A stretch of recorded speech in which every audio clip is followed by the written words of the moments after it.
church benches and into the trenches. Let's make a righteous ruckus. Hi, this is Riley Lowe. Welcome back to the Righteous Ruckus podcast. I am your host, and today, it seems like lately, at least a couple podcasts ago, and this one too, this the best time to sneak it in to be able to record in my, I'm sure everybody thinks that this is some sort of full-time gig or whatever. I'm just having to sneak it in right after I get the lawn mowed.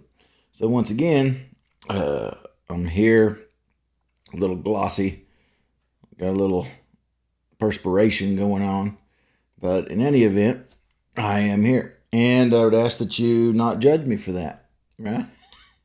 And speaking of that, that's kind of the topic that I want to hit on today, is judging, all right? So what I notice, so the Olympics are going right now, as we know when this recording's happened. The opening ceremonies, there was a whole bunch of weird stuff happened, which is in France, so no surprise that there's some weird French stuff happening.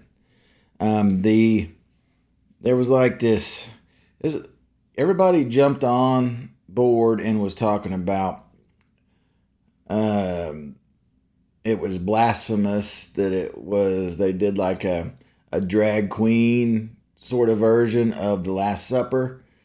Later, I saw people saying, no, that was actually some other famous painting that they were portraying. There was this pale horse went riding across the Seine River, which people said it was actually some sort of other god, is what it's supposed to be representing. But it seemed an awful lot like the pale horse in Revelation. Then you had a deal where there was a golden calf there that was odd. Seemed awfully reminiscent of the golden calf, that was used for Baal worship, where you would sacrifice children in Baal and to Baal and Molech too. But Baal was this calf, which is it's also reminiscent of the calf, the golden calf when Moses comes down from the mountain, and he's got the tablets with the commandments on it, and Aaron's, fell for this. Let's make these guys a new god sort of thing. In any event, now ironically, there's people that are making excuses for everything, but I didn't see anybody make an excuse for the golden calf. They made an excuse saying that the Last Supper thing was actually some other thing. They made an excuse saying that the pale horse riding across the river was representing something else. And there was a fourth one, but I don't really remember what it was. But they haven't really mentioned anything about the golden calf much, which to me, that seems probably one of the biggest. But the interesting thing to me was I understand how the world could be like, oh, look at these Christians, they're going nuts on this. This is no big deal. Because quite frankly, they're blinded, right? They're blinded. The irony to me was how many professing Christians were super, super, super quick to jump on this. Well, I mean, granted, they were quick to jump on on all the criticism of it, but how many were to jump in defense of all that? And saying those things, like I said, the excuses, oh, well, it wasn't the Last Supper. It wasn't a drag queen Last Supper where a guy had his scrotum hanging out and in front of a little kid, actually, as well. And to be honest with you, what's ironic about that is in the video, you can see the kid standing right next to the guy. But in the pictures that you see recently, there's no kid there, which I haven't done any looking into that. I just found that odd earlier. I was like, there's supposed to be a kid there, and there's no kid. So maybe they photoshopped him out. But that's just conspiracy mind Riley going to town there. So what really confounded me was how many Christians were saying, no, No, that wasn't, never mind that you had a whole slew of drag queens up there gallivanting around doing their thing, portraying this deal. That wasn't portraying the Last Supper. That was portraying some other work of art. Which, if you look at this other work of art, there's just as much, it was just as similar to the Last Supper as it was to this other work of art. The pale horse thing, yeah, that's probably a stretch, right? From the Christian point of view, that's probably a stretch saying, "Oh, look, this is the pale horse of death coming in." I mean, it may have been, or it may have been this other thing. But the thing is, even if it was this other god, then that's no excuse, because that means that they're celebrating another god besides Yahweh, besides the only God, right? The one true God. And if it was, never the fact that there's a drag queen thing happening at all in Olympics, where you're talking about what should be distinctly male events and distinctly female events, then I don't know what to tell you if you don't see a problem with that. It's to me, it all ended up being just an attempt to normalize deviant sexual behavior. That's which we're inundated with it that right now, right? And as of this recording, it is still deviant. The overwhelming majority of people are not drag queens and do not fit anywhere in the alphabet mafia, right? They don't fit in there.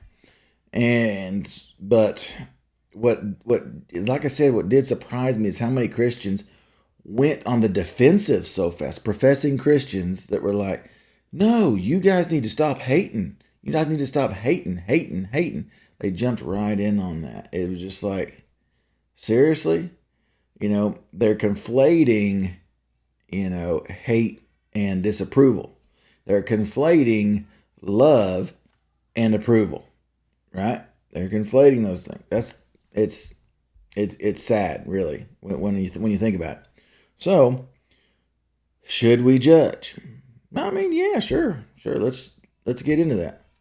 I mentioned, I think it was last podcast, I went to a place here recently. I happened to see a person across the way. I didn't get a chance to talk to them, but they had on their forearm here tattooed, it said "Only God can judge me," and that seems to be a prevalent thing, saying in today's culture. I think it's ironic. I don't believe correct me if I'm wrong. I don't believe that is like a Bible verse anywhere, that only God can judge me. It's kind of like cleanliness is next to godliness, right? It's amazing how many people think that is a Bible verse, and it's not a Bible verse. So let's look at the actual Bible. Let's go to Matthew 7:1, which is, I've mentioned this before, that is the most popular verse in the Bible now. All right, for years it was John 3:16. I believe, this is my personal opinion, it's just anecdotal evidence, that Matthew 7:1 is now the most popular verse in the Bible. I'm not saying that that's the most popular verse in the Bible among Christians. I'm saying that's the most popular verse in the Bible, period. And I guess you could tie that in with the decrease in professing Christians. Then you get a decrease in people that that would be like John 3:16 would be their favorite Bible verse, or the most popular in them. So let's read Matthew 7:1. Do not judge. Is that where it stops? No, that's not where it stops, actually. That's not where it stops. So, do not judge, or you too will be judged. For in the same way you judge others, you will be judged. And with the measure you use, it will be measured to you. Why do you look at the speck of sawdust in your brother's eye and pay no attention to the plank in your own eye? How can you say to your brother, let me take the speck out of your eye, when all the time there's a plank in your own eye? You hypocrite. First take the plank from your own eye, and then you will see clearly to remove the speck from your brother's eye. Right? That is the reality here. If you listen to that, most people stop after those first three words. Do not judge. That's where so many people stop there. But it actually says how to judge, not to judge, right? So that's I don't know how people miss it, but they do. It amazes me how many people, Christians, they're like, well, you shouldn't judge anybody. And I've mentioned this before as I'm looking for this other Bible verse that I pulled my finger out of the Bible of the spot that I had it in. So now I've kind of lost that. But I've told you before how so many people, especially my age and younger, right? My age and younger, I found that, I've heard it, I don't know how many times. Their kid does something dumb, or they hear about kids doing something dumb, and it goes generally something like this. I can't tell them not to do that because I did it when I was their age. Now, that may be okay if you're talking about, well, my kid, they skipped a night of brushing their teeth. I can't complain too bad because I've skipped brushing my teeth a time or two when I was their age. That's not what we're talking about here. We're talking about people that are saying, I can't really get on to my kid too much for drinking and driving because I did it when I was their age. Let's take that to the extreme, all right? Let's take it to I think it's there's a Latin phrase. I just said it the other day. Something ad absurdum, right? It's basically you're taking the idea to the extreme. Let's take that to the extreme. Let's say you happen to be a convicted serial killer. Right? You happen to be a convicted serial killer. You're doing multiple life sentences in prison. And you find out that your kid is a serial killer. And you say, I can't get onto them too much because I did it when I was their age. Right? You would say, well, that's dumb. Don't say that. Or let's say that you're a reformed, drug addict. You're no longer addicted to drugs, but that was a really tough time in your life, and you're still suffering consequences from it. And then all of a sudden, your kid comes up and they are doing drugs and they're going down that same trail. And you say, I'm not going to say nothing to them because I did the same thing when I was their age. Right? See, so it doesn't follow the logic to say that. So, but that like I said, that's a super prevalent thing in today's culture, and that's falls into this fear of judging people. This fear of judging people. And the reality is, yes, we shouldn't be. What C.S. Lewis said, something along the lines of, we shouldn't judge a man by where he's at, because we'd have no idea how far he's gone. Now, I agree with that, right? And that's saying, like, just because, like, let's say you see someone that's struggling with a sin that you either didn't struggle with or you don't struggle with as much. You're better at coping or better at handling and avoiding that sin than they are. It's easy to say, I can't believe that person's like that. It's very tempting to do that. I can't believe them. Look at that. Look at the way they're acting. I used to act like that, but I don't act like that anymore. Well, you don't know where they're at in their journey. And that's where it take time to get to know someone, take time to have a conversation and all that, right? But let's also look at the fact that we cannot negate this, that we are called to judge.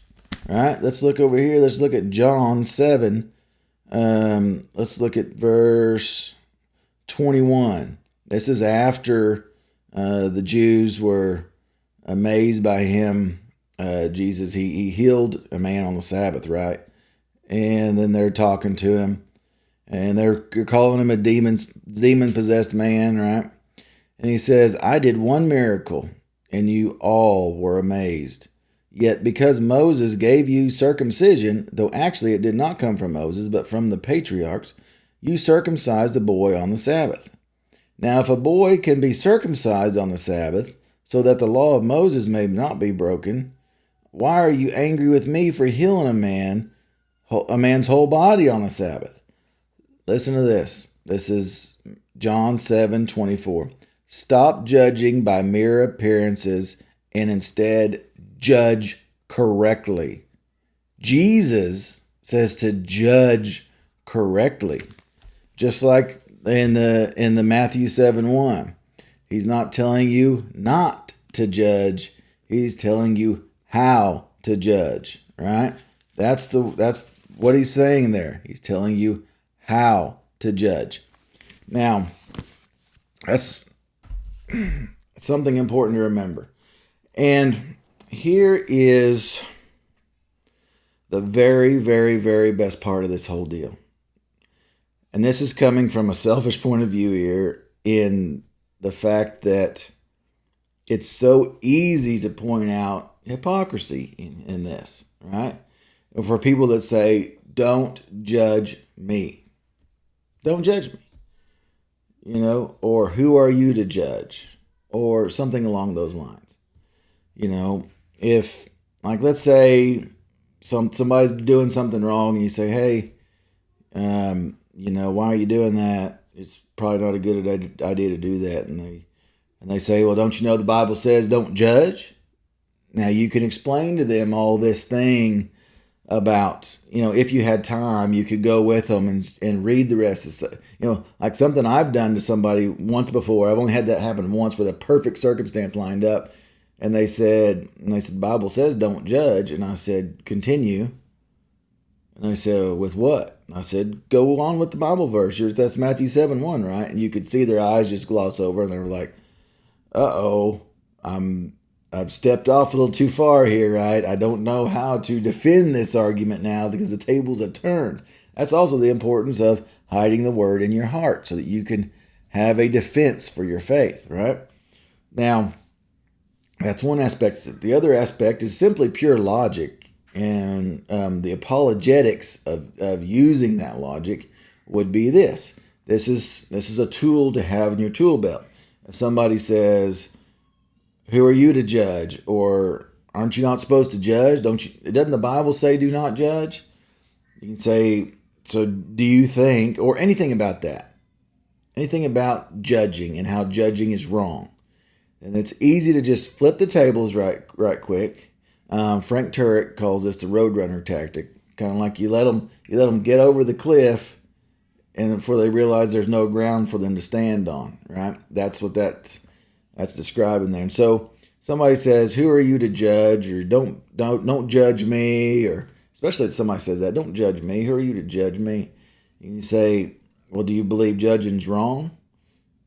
And they say, of course, they're going to say yes, because they've already expressed to you that by their questioning and by their statements that they think that judging is wrong.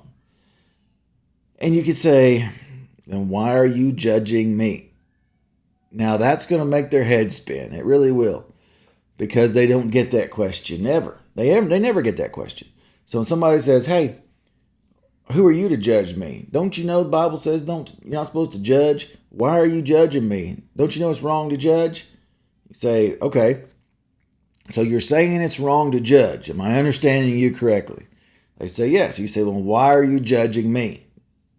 And they're going to say, I'm not judging you. You're the one judging me. And say, yeah, but you are judging me by saying it's wrong to judge.